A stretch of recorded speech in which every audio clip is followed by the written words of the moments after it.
ప్రభువైన యేసుక్రీస్తు నామములో మీ అందరికీ శుభాభివందనాలు తెలియపరుస్తున్నాను. ప్రభునందు ప్రియులారా, ఒకరోజు సముద్రంలో చేపలన్నీ కూడా ఒక మీటింగ్ వేసుకున్నాయట. ఆ మీటింగ్ వేసుకుని, ఇదిగో మనం సృష్టించిన సృష్టికర్తని యేసుక్రీస్తు ప్రభువారు ఈ సముద్రంలోని పేతురు ధ్వనిలో కూర్చుని ఆయన వాక్యాన్ని ప్రకటిస్తున్నాడంట. మనము కూడా ఆయన మాటలు వినటానికి వెళ్దామని చేపలన్నీ వచ్చినాయి అంట. ఆ సముద్రంలో ఆ ప్రాంతంలో చాలా చేపలు వచ్చేసినాయంట. అప్పుడు ఆ యేసు ప్రభువారు మాటలన్నీ విన్న తర్వాత ఆ చేపలన్నీ పేతురు ధ్వని దగ్గరికి వచ్చేసినాయి. అప్పుడు యేసు ప్రభువారు ఆ మాటలు ముగించిన తర్వాత పేతురుతో అన్నాడు, పేతురు, ఇప్పుడు నీ వల వేయి అన్నాడు. అంతే. పేతురు అంటాడు, ప్రభువా, రాత్రంతా ప్రయాసపడ్డాం కానీ ఒక్క చేప కూడా దొరకలేదయ్యా అని అంటే, ఇప్పుడు నీ ధోనిను లోతుకు పోనిచ్చి వలవేమని చెప్పాడు. అయినా నీ మాట చొప్పున వలలు వేస్తున్నాము అన్నాడు. పేతురు వల వేసాడో లేదో, వెంటనే ఆ వల వేసిన 10 నిమిషాల్లో వల లాగమన్నాడు. ప్రభా, ఇప్పుడే కదా వేసావు, నువ్వు లాగు అన్నాడు. నీ మాట చొప్పున వల లాగుతున్నావని లాగాడు. విస్తారమైన చేపలు పేతురు వలలో పడ్డాయి. ఇంకో రకంగా చెప్పాలిస్తే ఆ వల పిగిలిపోయినంత చేపలు పడ్డాయి.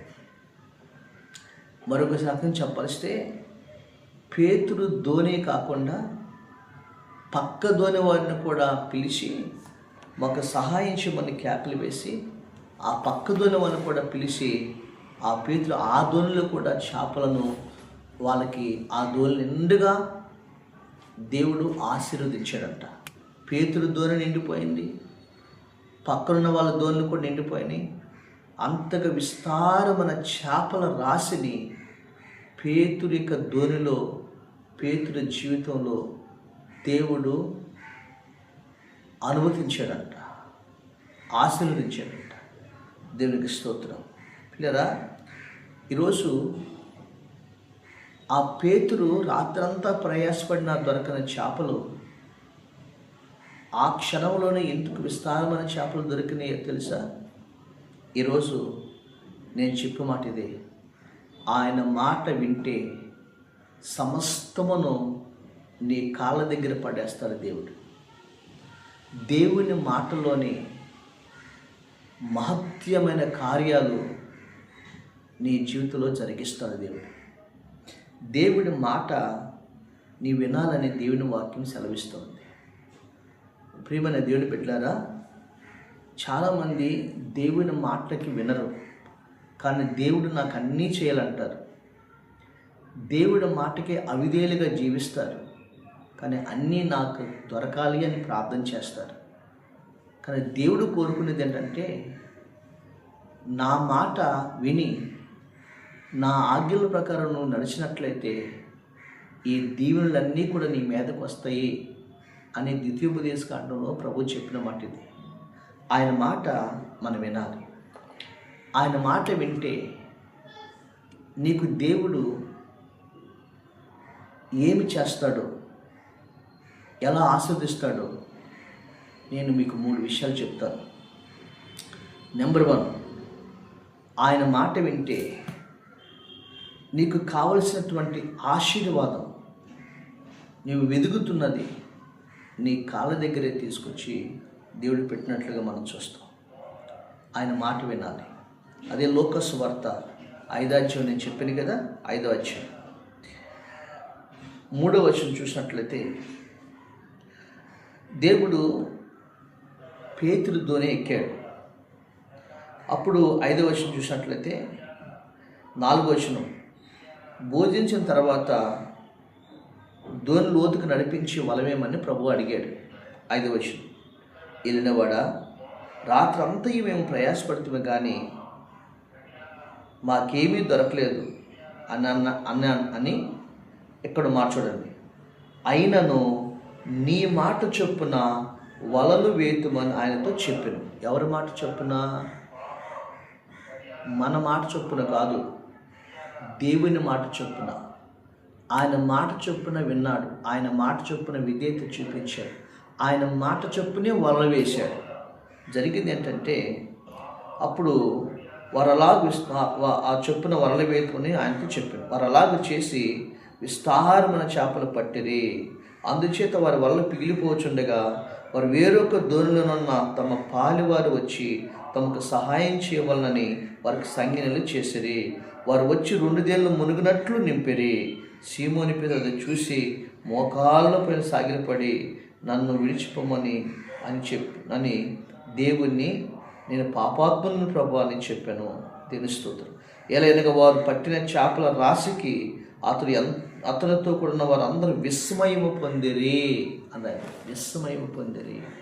మొదటిగా ఆయన మాట చొప్పున నీవు వలలు వేయాలి, అనగా నీవు ఉద్యోగం చేయాలి, వ్యాపారం చేయాలి, పిల్లలు చదవాలి. అంటే దేవుడు మాట చొప్పున మనం వినాలి. ఆయన మాట వింటే అప్పుడు నీకు కావలసిన ఆశీర్వాదములు, ఏదైతే నీవు కష్టపడుతున్నావో నీ కష్టార్జితాన్ని దేవుడు ఆస్వాదిస్తాడు. ఇక్కడ ఆయన మాట విన్న పేతురు జీవితంలో ఎంత గొప్ప చేపల రాశిని చూసి విస్మయం పొందాడు. నీవెప్పుడు కని విని అన్నటువంటి ఆశీర్వాదాన్ని దేవుడు నీ ఒడిలో వేయబోతున్నాడు, నీ బిడ్డల వెడిలో వేయబోతున్నాడు. దీని స్తోత్రం. కాబట్టి ఆయన మాట వింటే నీకు కావాల్సినవన్నీ కూడా నీ కాళ్ళ దగ్గర దేవుడు పడేస్తాడు. రెండోది, అందుకనే ఈరోజున సావుకుడైనా కుటుంబాలనైనా ఈరోజు పేతురు దూరం నిండా వలలు పిగిలిపోయినట్టుగా చేపలు పట్టాడే. ఒక సంఘ కాపరి విను, దేవుడు నీ సంఘములోనికి నువ్వు ఆయన మాట విని ఆయన మాట చొప్పున చేస్తే విస్తారమైన ఆత్మలను ఆ సంఘములోనికి దేవుడు పంపించబోతున్నాడు. ఇదిగో నీ వ్యాపారంలోనికి అనేక మంది కస్టమర్స్లను దేవుడు వ్యాపారంలోకి నీ షాప్ దగ్గర పంపించబోతున్నాడు. ఈరోజున మంచి ఉద్యోగం దేవుడు నీ కుమారుడికి దయచేయబోతున్నాడు. వివాహం విషయంలో మంచి కుటుంబాన్ని, ఒక మంచి సంబంధాన్ని నీ కుమార్తె దగ్గరికి పంపించబోతున్నాడు. ఆయన మాట విను. ఆయన నీవు ఆశించినది, నువ్వు ప్రార్థించినది, ఆశీర్వాదాన్ని నీ కాళ్ళ దగ్గర పెట్టబోతున్నాడు ఆ సృష్టికర్త అయిన దేవుడు. ఈ చేపలన్నీ కూడా ఆయన మాట వినటానికి ఆ వల దగ్గరికి వచ్చేసిందంట. ఒక రకంగా చెప్పాలిస్తే, చేపలారా మీరందరూ పేతురు వలలోకి వచ్చి పడిపోండి అన్నట్టుగా దేవుడు ఆ మాటలకు లోబడి చేపలన్నీ వచ్చి పేతురు వల్ల పడిపోయి అంట. అందుకని చేపలన్నీ మీటింగ్ పెట్టుకుని మనందరం పేతురు వల్లకి వెళ్ళిపోదాం పదండి అని వచ్చేసింది అంట. నీ ప్రయాసం తక్కువ ఉంటుంది, ప్రతిఫలం ఎక్కువ. దేవుడి మాట విను, అన్నీ నీ కాళ్ళ దగ్గర దేవుడు పెడతాడు. దేవునికి స్తోత్రం. రెండవదిగా, నువ్వు దేవుని మాట వింటే ప్రకృతి కూడా నీ మాట వింటుంది.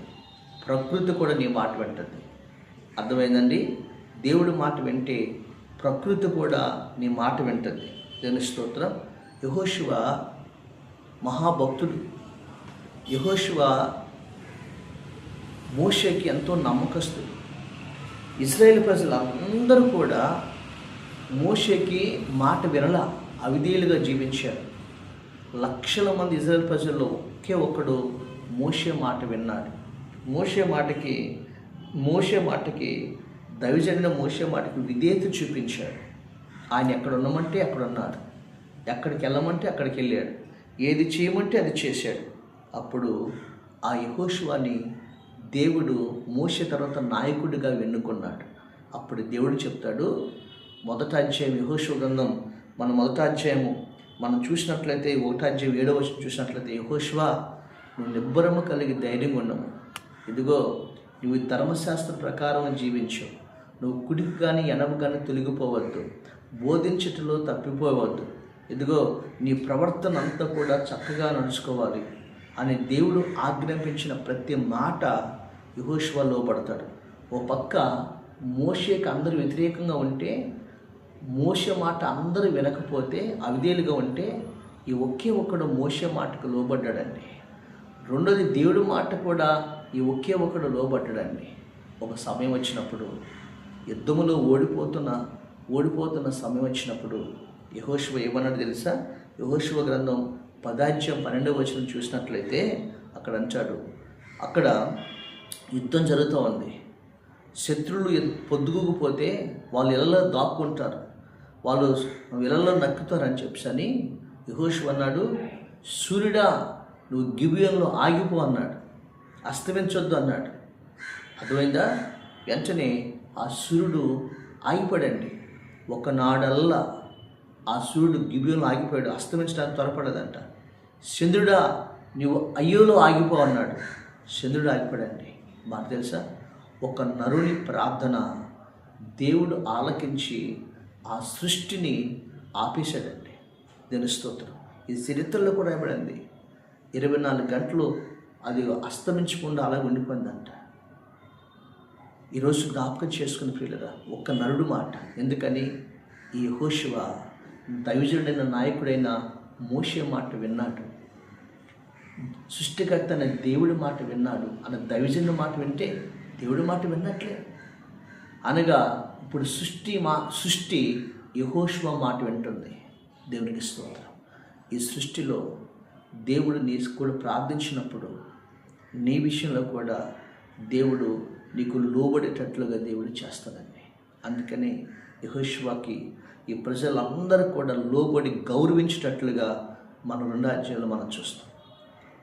యెహోషువను అంత గొప్పవాడుగా దీవించాడు.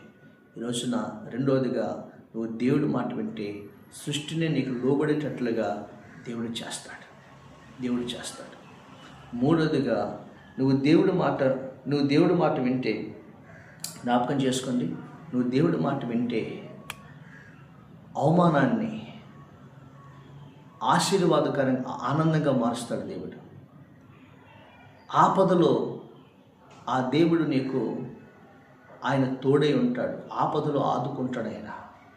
నువ్వు దేవుడి మాట వింటే అవమానాన్ని ఘనతగా మారుస్తాడు, ఆపదని ఆయన ఆశీర్వాదకరంగా మారుస్తాడు. ఇదిగో యోహాను సువార్త 2వ అధ్యాయము మన 3వ వచనం చూసినట్లయితే, కానాను వివాహములో ద్రాక్ష రసం అయిపోయింది. అప్పుడు ఆ పెండ్లి పనివారు వచ్చి, ఆ పరిచారకులు వచ్చి మరియ దగ్గరికి వచ్చి, అమ్మా ద్రాక్ష రసం అయిపోయింది, నీ కుమారుని అడగవచ్చు కదా అని అడిగాడు. అప్పుడు యేసు ప్రభువారు చెప్పాడు, అమ్మా నాతో నీకేం పని, నా సమయం ఇంకా రాలేదు అన్నాడు. అప్పుడు మరియ చెప్పింది, మీరు ఆయన చెప్పినది చేయుడి, ఆయన ఏం చెప్తారో ఆ మాట వినండి అని అంది. ఎవరు? మరి మీరు యేసయ్య ఆయన చెప్పింది చేయుడి అంది. అప్పుడు యేసయ్య చెప్పాడు, ఆ బాణాల నిండా నీళ్ళు నింపండి అన్నాడు. నీళ్ళు నింపాడు. తీసుకెళ్ళి ఇస్త్రాకుల మీద వడ్డించండి అన్నాడు. వడ్డించాడు. అప్పుడు తిన్నవారందరూ, భోజనంకి వచ్చిన వాళ్ళందరూ పెండ్లి విందు యజమానిని పిలిచి, ఏమయ్యా మొదటగా మంచి ద్రాక్షరసమే పోసావు, అందరూ కూడా ఆఖరికి వచ్చే వరకు జబ్బు ద్రాక్షరసం పోస్తారు, నీవేంటి మొదట పోసిన దానికంటే ఆఖరిగా పోసింది ఇంకా మధురంగా ఉంది అని పెండ్లి విందు యజమాని గణపరిచాడంట. దాని స్తోత్రం. మధ్యలో ద్రాక్షరసం అయిపోయినప్పుడు పెండ్లి విందు యజమాని ఏమైపోతాడు? ఇంత డబ్బు పెట్టి వివాహానికి పిలిచి, వందలాది మంది ప్రజలు పిలిచి అక్కడ ద్రాక్షరసం అయిపోతే ఎవడ పెట్టమన్నాడు అని అవమానపరుస్తారు కదా. అప్పుడప్పుడు తయారయ్యేది కాదు కదా. అయితే ఆ పెండ్లి విందులో యేసు ప్రభు పిలబడ్డాడు. యేసు ప్రభు చెప్పింది ఆ పరిచారకులు విన్నారు, ఆయన మాట చొప్పున చేశారు. అక్కడ ఆయన అవమానం పరచబడినటువంటి పెండ్లి యజమానుడు అక్కడ ఘనపరచబడ్డాడు. దేని స్తోత్రం కలుగునుగా. ఈరోజు నువ్వు దేవుడి మాట వింటే అవమానాన్ని ఘనతగా మారుస్తాడు, ఆపదని ఆశీర్వాదకరంగా మారుస్తాడు. ప్రియమైన దేవుడి బిడ్డలారా, ఆయన మాటకి అనేక మంది ఎందుకు దేవుని వద్ద ఆశీర్వాదాలు పొందలేకపోతున్నారంటే, నీ మాట చొప్పున చేసుకుంటున్నావు, నీ ఇష్టం వచ్చినట్టుగా నడుస్తున్నావు, కానీ దేవుడి మాటకు లోబడుతున్నావు. దేవుడి మాట చొప్పున నువ్వు చేయాలి. అప్పుడు దేవుడిచ్చే దీవెనలన్నీ నీ ఒడిలో వేస్తాడు. మొదటగా పేతురు దేవుడి మాట విన్నాడు. అతని జీవితంలో విస్తారమైన చేపల రాశిని, ఆయన ఆశీర్వాదాన్ని పేతురు దోనిలో వేశాడు దేవుడు.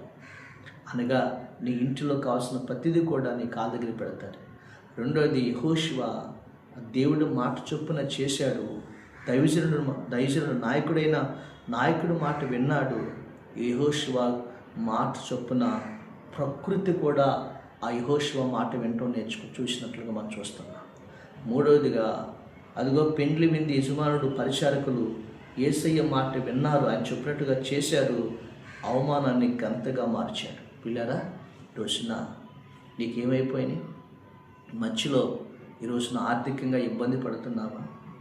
పెండ్లి విషయంలో నీ డబ్బులు లేక నీ పెండ్లి వారు చేసుకున్న నీ పిల్లని ఇదిగో ఇంత డబ్బులు లేవని చెప్పని మధ్యలో వాళ్ళ సంబంధాన్ని క్యాన్సిల్ చేసుకున్నారా? ఈ విషయంలో ఏ విషయంలో ఈరోజు ఆర్థిక విషయంలో, ఆహార విషయంలో ఏది మధ్యలో నీ జీవితంలో ఆగిపోయింది? దేవుడు ఈరోజు అక్కడే దేవుడు నేను గణపరచబోతున్నాను. దేవుని స్తోత్రం. నువ్వు ఆయన మాట విను, ఆయన మాట చొప్పున చేయి. ఆయన మాటలోని మహత్యాన్ని, ఆశీర్వాదాన్ని నీ ఒడిలో దేవుడు వేయునుగాక. ఆమె. పరిశుద్ధుడైన మా తండ్రి, ఈరోజు నీ వాక్యం వింటున్న నీ బిడ్డలందరి జీవితాల కోసం నేను ప్రార్థిస్తున్నాను ప్రభా. అయ్యా, నీ మాటతో సృష్టిని చేశావు. నీ మాట మాత్రం సెలవిస్తే చాలు ప్రభా. నీ మాటకు మేము లోబడి నీ మాట చొప్పున చేస్తే ప్రభా, మాకు కావాల్సినన్నీ కూడా మా కాళ్ళ దగ్గరికి తీసుకొచ్చే దేవుడు ప్రభా.